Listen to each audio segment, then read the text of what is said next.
yet. And then the last part is if we have a real winter, which we saw a glimpse of it a couple weeks ago, but I'm not talking Florida winters, I'm talking country-wide. So we had a cold snap, but then it kind of mellowed back out. If we have anything sustained, we're not really going to freeze to death in Florida, so they're going to divert all of the gas up to the areas where people are actually in danger. So it just restricts our flow here. So we see these things coming that are all potentially going to drive prices up. So that next slide on there, this is on the left side is a 1-year forward curve, and on the right side is just showing it over 3 years. So what we're wanting to point out is, as you can see, we always see a little increase over the winter. That's normal. That's kind of why we're a little bit high right now. No problem. But what I want to point out on the 3-year curve is you can see that they're dropping it over time, which is great for hedging, because those are actual deals that people have bought. So that's showing you that you can buy further out lower prices. When we actually get to that market, though, I will bet money that that is not how it plays out. So what I'm trying to point out is you can lock in lower prices as you go out further, but if we play just the spot market, the chances are, I'll show you in a minute, some of the volatility that might be there.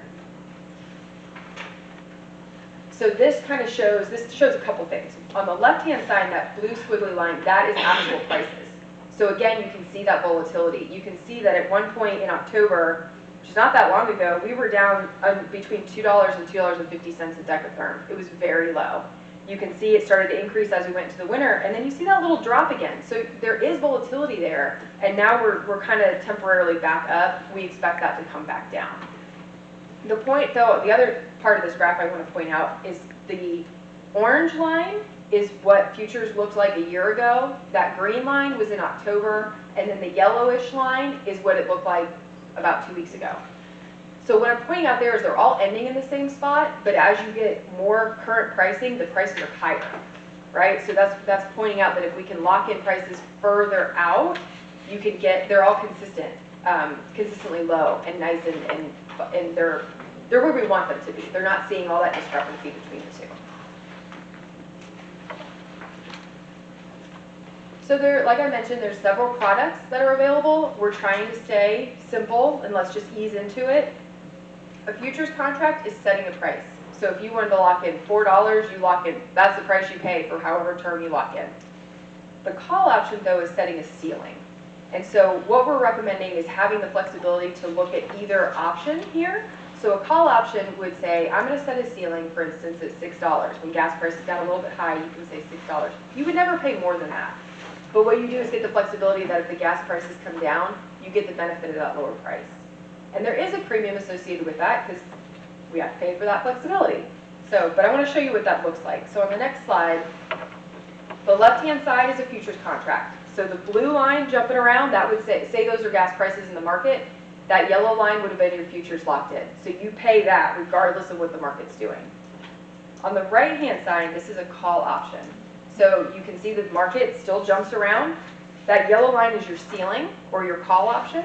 So you never pay more than that. But then when the prices are below that line, you get the benefit of that lower price. Does that make sense? Okay. So what determines the ceiling? You get to set it. Yep. And I'll show you. The lower the ceiling, the higher the cost of. Exactly. Yep. But it's not as bad as you would think. I'll show you an example here in a minute. So on the next slide, this is based on that 2022 basis blowout is what the industry was referring to it as. This is when we saw all that price volatility. So you can see that blue line jumping all around. That was the actual market prices. I mean, it was swinging from $5 to $9, that's a pretty significant swing. On the left-hand side, again, we locked in a $7.50 futures contract. You can see that some of those months you were way under the market, some of those months you were way over the market. So you kind of just ride that wave, and if you don't look at it as you're winning or losing and you're just looking at that stability, that was still a good call for a lot of cities. On the right-hand side, though, this is what a lot of them are looking back now going, well, if we would have locked in the ceiling at $8, you still were doing better than the market a lot of those months, but then you also got that benefit when prices came down to that $5 range. So that was just kind of showing you that those were two different approaches to this, that typically when the prices are a little bit higher, that call option is a little more attractive because chances are the price will come down. When prices are really low, that futures contract is nice because it's nice and stable and low, and chances are it's probably not going to get much lower. So that's why we want to kind of have that flexibility. One other thing I want to point out on here. So one of the questions I often get is, why did the price finally come as low as it did at the end of this? As I mentioned before, these LNG facilities are really large. What happened there, we still would probably be in that $6 to $8 range, except there was an LNG facility, it's a Freeport is the name of it, had an explosion. And actually, the first time the prices came down was right when the first explosion happened. And they said, oh, it was an explosion, but there wasn't that much damage, and we're going to be right back up by the end of the month. Look what prices did, shot right back up. So then every time they made an announcement, oh, it'll be one more month, it'll be one more month, you see this volatility. And then finally, when they decided that they were not coming back online for quite some time, that's when all the prices came down. Additionally, as you can see, that's coming out of the winter. We didn't have a cold winter. Like in the country, we didn't have a cold winter. So all of the stress on the storage went away. So all of a sudden, all the panic stopped. We had this excess supply from that LNG facility, and that's what drove prices down. Had either of those two things not happened, we would still be having those high prices. So just want to point out why, some of these big things can impact this market.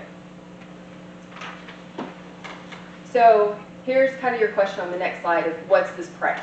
Okay, so right now a current price for a futures contract is $4.33. That's for a 1 year strip. That's what you could lock in today if you wanted to. To put that perspective, I just want to show you from terms of the percentage impact. If you did a call option instead, you're obviously going to go higher than that futures contract to lock in that ceiling. So to your point, the closer you are to that futures, the higher percent of a premium you're going to pay. But it's not that bad. So say we just did 3 examples here. So at $4.50, which is pretty close to that futures contract, you're still only paying about a 7% premium, which is only a little over 3 cents a therm. That's really not a major impact to your customer base. But we would still recommend going a little bit further, say maybe $5 or $5.50, give yourself a little bit more cushion. Then you're only talking 1 to 2 cent premium. So again, if prices were at $6, so that's 60 cents a therm, you pay an extra 2 cents and you save 30 cents, right? If that, hopefully you followed that. So there's a time and a place, and we would recommend, we're not just going to turn you loose, so we would give you guidance along the way. But that's when it makes sense to have that call option and pay that premium. If gas prices are at $2, $2.50, then you might not want to pay the premium because chances are it's probably not going to go down enough to offset that premium. On the next slide, this is our proposal. This has been gaining traction with several cities we've recommended this to. So we're saying go up to 75% of your average daily usage for the next 12 months. And then look at 24 months out, go 50%, and then out to 3 years at 25%. And what you do is those would then stack on top of each other. So as we get a year out from now, that 50%, we would just layer on another 25% hedge. So it's a rolling program that we're just adding them on, stacking them on top of. And what that does is that just, again, reduces the volatility. Now, with this program doesn't mean you have to do anything. We're going to watch the market and say, hey, it looks like a good time, or no, it doesn't look like a good time. So just because you have this ability doesn't mean you have to do something. It just gives you that flexibility to move. And everything would be dependent on the city manager. We would contact him because if any of you follow the stock market, things happen quick, right? So we can't, if something looks good and we call and say, hey, we really think you should lock in a hedge, you'll say, oh, we'll get you on the next council meeting. If that's 2 weeks later, you've missed that window. So that's why we're trying to come today to put these parameters in place. Give us some bumpers, give us some guidelines, but then give the authority to the city manager that if we see something that's in the best interest of the city, he can move on it timely. So this would give us the parameters on the quantity. The next slide just kind of shows what that looks like. So again, you see how these they pare down over 3 years. So again, we would just layer them on, rolling, going forward. And then on the next slide, this would be the second parameter we have, our strike price. So this is based on the city's budget. So I'm sure you have a budgeted price per therm that you target. We would say that's the price we're trying to lock in. So if we ever see the opportunity to lock in at that price or below, that's great. You've met your budget or even done better than your budget. If something changes dramatically in the market, we can again have that conversation that says, hey, your budget was way off and we need to address it. But most of the time, this has been something that we think we can achieve. I don't really want to get into the transportation and basis differential because that's a little in the weeds, but that's just something that helps get the gas from the location to the city. It's just a piece that we would deduct out of there, and that strike price would count for it. These are a couple things just to mention. These parameters give us flexibility. So as I mentioned with that LNG explosion, what we saw, we had one city that coincidentally had approved a hedging program the day before that explosion. That happened, we locked in their price $2.50 cheaper than any other hedge we had, just because it was just timing. So that's why we're coming now saying, hey, right now might not be the perfect day to hedge today, but let's get this in place so that when we see that opportunity, we can move. The other thing is just know you can terminate this at any time. It's simply a directive with us, so you can say, hey, we don't really like how this is working, we want to terminate it. You would have to ride out whatever hedges you have in place, but we would stop adding any on top of that.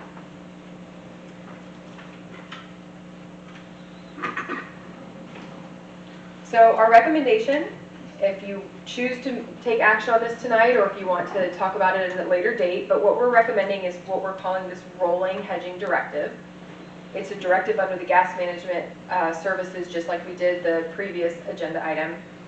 But the product would be to do either futures contracts or call options, depending on kind of the market conditions.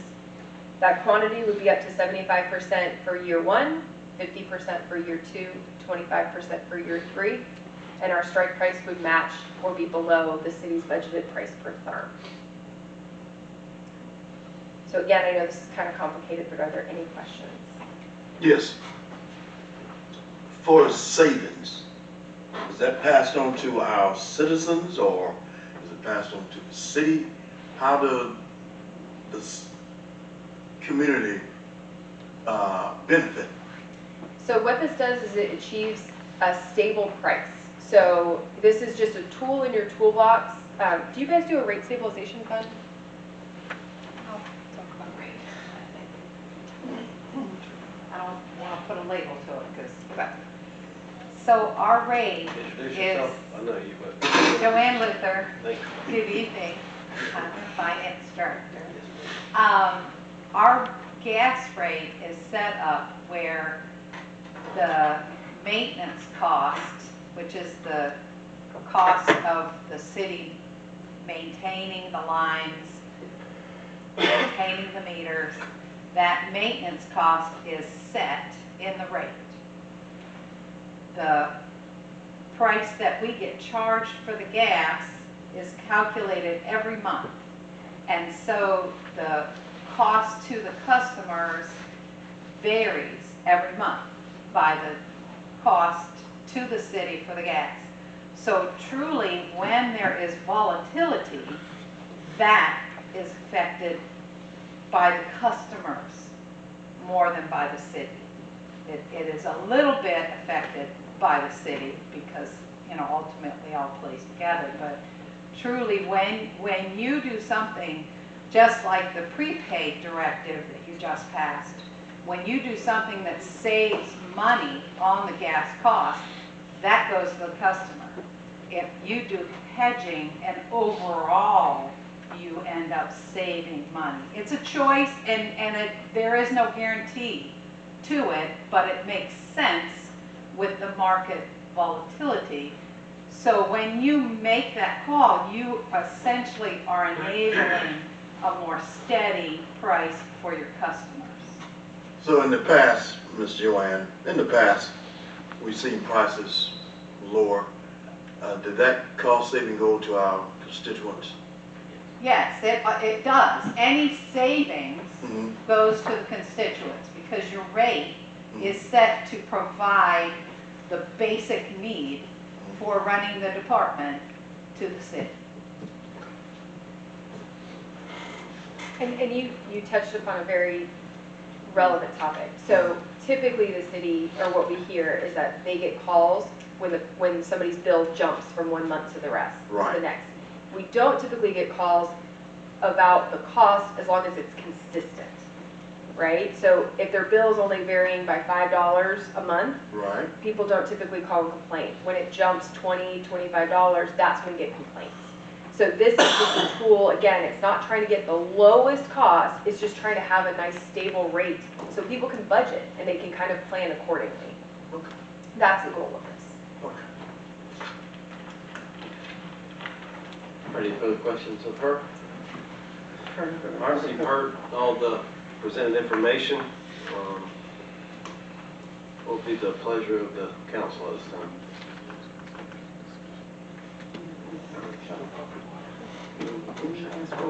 I have a question. Let's see.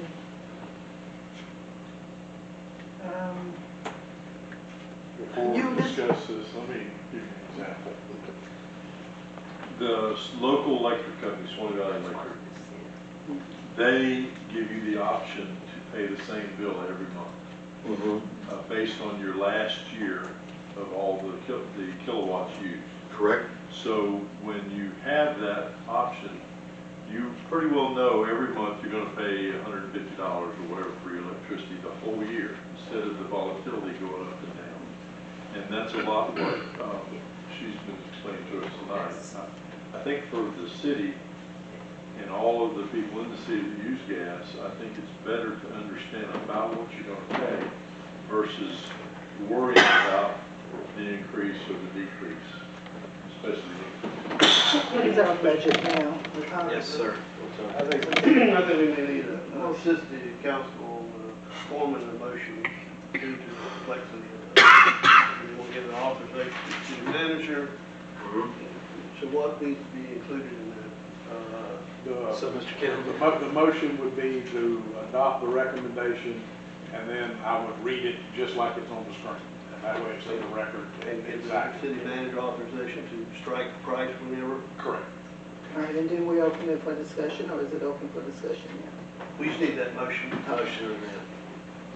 I make a motion that we give the city manager the ability to approve the rolling hedging directive.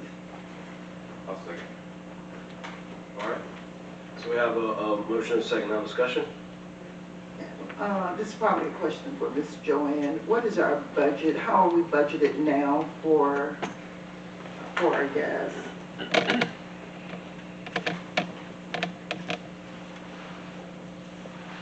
Hi again, Miss Joanne. Look at your finance director, that's the easy part here. I don't have a strike price. You probably get it from us. Yeah, A lot of cities get it from us. they do a lot for you. The Florida Gas Utility, who manages our space on the pipeline and the pricing. And we get factored in amongst all of the users, because if we don't use all of our promised pipeline spot, they help have somebody else use it, so we don't get penalized. They redistribute. So the budgeting that I do is really based on past performance. So I wouldn't want to, I don't have a strike price dollar per therm. So it's typically comes from us, and actually what we do, it comes from our budget, and then we typically provide that to most cities' budgets.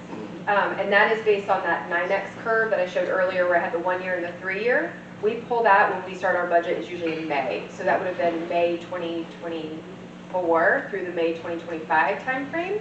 And that's typically how we achieve that strike price. So we're not under a hedging now. This is a new, okay, That's correct. Let me ask you a question. I don't know. Don't we have a natural gas line running through this county? Yes. Okay. I know it was placed in a few years ago. Okay. All right, further discussion? All right, so, Just so we're clear, the motion was to approve the rolling hedging directive with the specificity as to the product, the futures contract and/or call options and associated premium, the quantity allowed with the discretion of the city manager would be up to 70, if I'm saying this right, up to 75% for year 1, 50% for year 2, and 25% for year 3. And the strike price is the budgeted money slash therm minus transportation slash basis differential. accomplished. And those are the parameters that would go into the rolling hedge directive. That's the way I So understand. he would have, those conditions would have to be met before we Yes. could approve a hedge decision or an option decision. And we can actually take that, I think, and just put it in the minutes. So it's cool. Everybody clear on that? So all in favor? Aye. Opposed, like sign? All right. Thank you very much. Thank you very much. Yes, ma'am. Yes, you did a wonderful job. I don't know who that gentleman was that came here 2 years ago, but wow. You did much better. Thank you. There'll be a test afterwards. Yeah. I'm drawing it up now. All right. Open book test. Item D. All right, so resolution 2025-09 is up next. City Council Resolution Number 2025-09, a resolution of the City Council of the City of Live Oak, Florida, adopting a policy for a volunteer city litter and trash removal program, providing for severability, providing for conflicts, and providing for an effective date. And what I have done here is draft a resolution which then adopts Exhibit A, which is the policy for establishment of volunteer program for litter and trash removal. We go into the purpose, the organization of volunteers. The city from time to time, if they want to get involved in a trash litter removal project, would send out notice. The duties of the city, where we can, not required to do certain things such as provide rubber gloves, garbage bags, reflective vests, etc. We then go into the duties of the volunteers. These are the things that if they want to participate, they have to comply with, and these rules are essentially to help reduce somebody getting hurt, which reduces our liability. Associated with this is we have drafted a two different hold harmless indemnification agreements, one for an adult 18 or over, one for minors. You'll see 4D. The policy does not allow any child under the age of 12 to participate as a volunteer, and the must be supervised at all times. And so if the adult is doing it, if I show up,